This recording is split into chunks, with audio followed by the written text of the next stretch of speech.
Hi everyone, I found another book. It's called The First Hippo on the Moon. Look, this hippo looks like an astronaut. I wonder if it would be like the tortoise one. I wonder if he'll never actually get to the moon. Shall we find out? The First Hippo on the Moon. This is the tale of two hippos, or hippopotamus. Two hippos with one dream, to be the very first hippo on the moon. Oh, and one's got a star suit on and looks like he lives in a city. And there's the other hippo, he looks like he lives somewhere tropical. He's got a palm tree. One enormously rich hippo, Hercules Waldorf Franklin III, paid for a gigantic hippo space centre to be built to blast him there. He's got lots of money, so he's got lots of people helping, look. Oh, he's got a statue and it looks like they're making a rocket over there. Sheila didn't. She was the other hippo. Yes, the other hippopotamus's name was Sheila. One morning, she announced, "I want to be the first hippo on the moon." "But Sheila," said her giraffe friend, "you don't have a space rocket." "Then we'll make one, Keith," Sheila replied. Yes, the giraffe's name was Keith. Us hippos like to dream big. There's Sheila and Keith. Oh, she's got a very big mouth. She looks like she's about to eat him. She's not. She's talking to him. So they're very different hippos, aren't they? Sheila's friends got to work building her a rocket. Quick as you can. Will you help me then, dear? There's porcupines bringing things. Tina the elephant brought back the biggest trunk An elephant with a trunk? Look, there's the elephant's trunk holding a tree trunk. She's found the biggest she can find. And Joyce the gorilla fetched the longest vine. Ooh. And Derek the ostrich was given the task of gathering the pongiest mountain of rhinoceros dung. That's poo. And many days after, and many nights after, the animals finally unveiled their space rocket. There they all are, busy getting their pieces ready. Shall we see what the space rocket looks like? Wow, it looks like a rocket. It's got a nice pointy bit on the top and a hole for them to look out the window. Thank you, my friends, my very own hippo rocket. All they needed to do now was to ignite the rhino poo and blast Sheila into space. But how? Try rubbing two spiky thingamabobs together to create a spark, instructed the hippopotamus. Well, thank you very much, dear. They're all watching. Do you think she'll fly off to the moon in that rocket? I don't know either. Okay, let's go, Sheila announced. Is your bottom hot too? Oh, it's boiling. Dream big, everyone. 3, 2, 1, blast. Oh, looks like she's blasting somewhere. But before Sheila could say off, it started raining. It rained, and it rained. It was rainy season and it didn't stop raining for 5 long months. Uh-oh.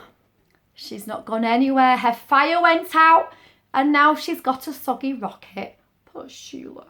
Oh, I'm pretending to be sad like Sheila. The moment the rain stopped, Sheila began her countdown again.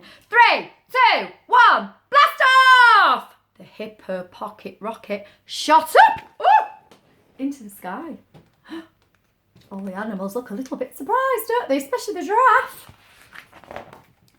The hippopotamus watched as the earth became smaller and smaller and the moon became bigger and bigger and bigger.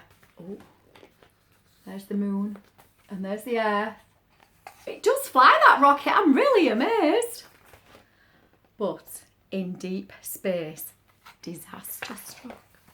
Boom! What's happened to Sheila's rocket? It's hit a giant asteroid. She was so busy munching on her shrub sandwiches that Sheila didn't realise that she was hurtling towards an asteroid.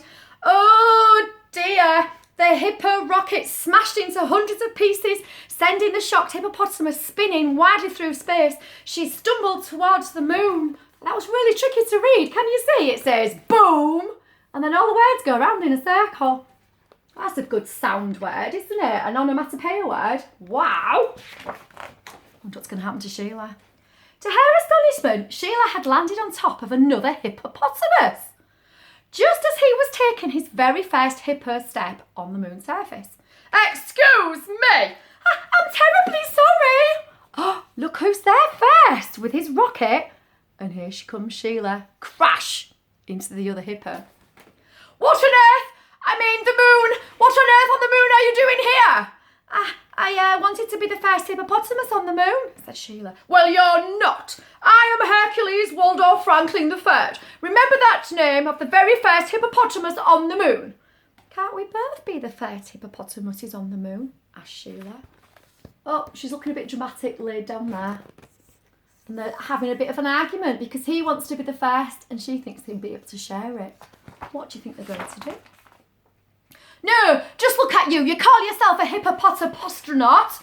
You don't even have a hippo spacesuit or a hippo buggy. Get back in that hippo rocket and buzz off now. Oh, he wasn't very nice, was he? With a tear in her eye, Sheila trudged off to the hippo rocket.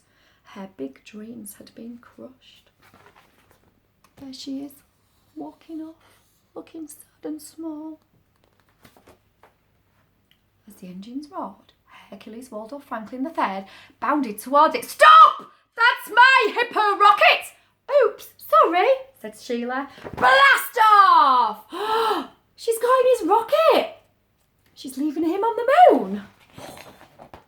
Seconds later, Sheila realised she didn't have a clue how the hippo rocket worked. Oh dear. Look, it looks very scientific in there. There's lots of knobs and levers. What would happen if she pushed the wrong one? Oh. Rah! Uh-oh. What do you think's happened? Entering the Earth's atmosphere, the hippo rocket soon began burning up. Within moments, the hippopotamus's bottom was blazing in the sun. She's got a very red bottom. And the rocket was disintegrated. It's turned into pieces. Sheila hit the earth with a giant wallop. Uh-oh. She lay motionless on the ground, her bountiful behind sizzling like a sausage. Motionless means you don't move. It's okay, I'll finish the story off. Sheila, wake up! Oh, it's sad, isn't it? But Sheila wouldn't wake up. This was the saddest day the jungle had ever seen. Oh dear. She's landed back in the jungle and she won't wake up. And all her friends are really sad and they want her to wake up. Do you think she will? Then, out of the silence came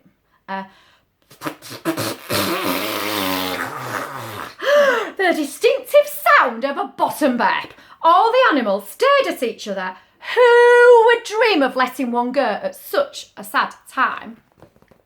Oh, look, they don't know where that big trumpet's come from. Oh, I think it might be smelly too because they've got pegs on their noses. Can you see? Oh, who's that sat in the middle? Another one came, longer and louder than the first. Right, are you ready?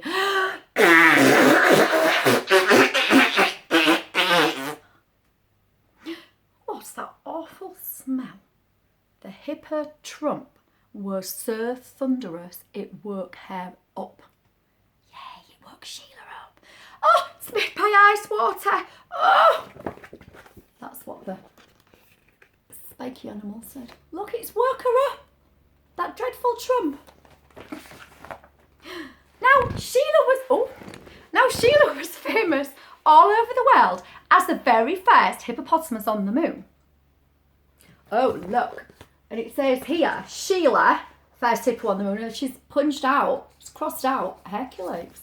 Now, where is she? Oh, she's on a bus. She's having a special parade so everybody can cheer her. She never mentioned the other hippopotamus who got there first. So whatever you do, please don't tell anyone. He's there saying it's not fair. Wonder how he's going to get back down. I wonder if he'll be able to find some things to make himself a rocket. I hope you've all had a go at making a rocket this week. I wonder if you've made one out of a cardboard box or whether you've made a rocket that looks a bit like this one. I think that would be good with tubes, wouldn't it? Okay, I hope you're enjoying yourselves this week. See you soon.